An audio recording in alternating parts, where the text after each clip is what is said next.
Hello বন্ধুরা, welcome to my channel হাসি সাহা শিক্ষার আলো। আমার চ্যানেলে সবাইকে স্বাগত। আজকে আমি তোমাদের ক্লাস 9-এর দেখো সিলেবাস অনুযায়ী লেখাচ্ছি। আগে ভিডিওগুলোই দিয়ে দিয়েছি, সিলেবাস দিয়ে দিয়েছি, তারপর অনেকগুলো কোশ্চেন অ্যান্সার বানিয়েছিলাম দিয়েছি।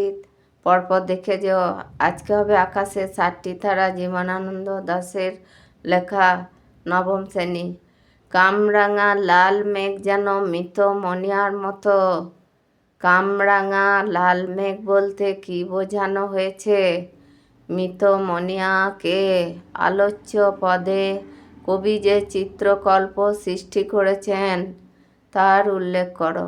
অথবা ঘুরিয়ে দিতে পারে, মেঘকে কবি মৃত মনিয়ার মতো বলেছেন কেন? এইটারই অ্যান্সার, দুটোই অ্যান্সার এইটার।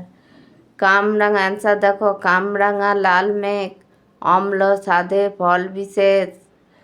কামরাঙা পাকলে তা উজ্জ্বল কমলা বর্ণ ধারণ করে। অপরদিকে সূর্যাস্তকালীন রক্তিম আভায় রেঙে ওঠে সূর্যের সংলগ্ন মেঘপুঞ্জ।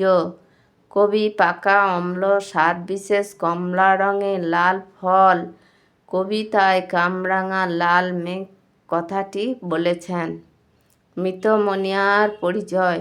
কবি জীবনানন্দ দাশের ডায়েরি অনুযায়ী মনিয়া বা মণি হল পর্তুগিজ পাদরি ও এক বাঙালি মায়ের সন্তান, যে কবি জননীর ছাত্রী ছিল।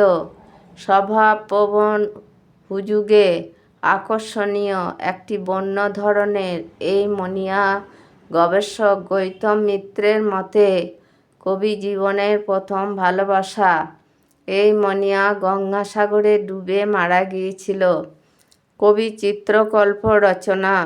পশ্চিম দিগন্তে সূর্য যখন অস্তমিত হয় তখন সারা পশ্চিম আকাশ লাল আভাযুক্ত হয়ে এক অপরূপ মোহময় রূপ ধারণ করে। সূর্যের পারিপার্শ্বিক পরিমণ্ডল যেন লাল আগুন রঙে রাঙা হয়ে যায়। কবি সেই লাল রঙকে, অর্থাৎ অস্তগামী সূর্যের শেষ রেখাটুকু দেখে কবির মনে হয়েছে পাকা কামরাঙার মতো লাল মেঘকে গঙ্গাসাগরে ডুবে যেতে দেখেছেন। হ্যালো বন্ধুরা, ভালো লাগলে লাইক করো, কমেন্ট করো, বন্ধুদের সাথে শেয়ার করো। আর এগুলি সামনে পরীক্ষা আসছে, পরপর দেখে যাও আর পড়ো, খাতায় নোট করো আর ভালো করে পরীক্ষা দাও। আর তোমরা ভালো থেকো, আর নতুন কেউ থাকলে সাবস্ক্রাইব করো।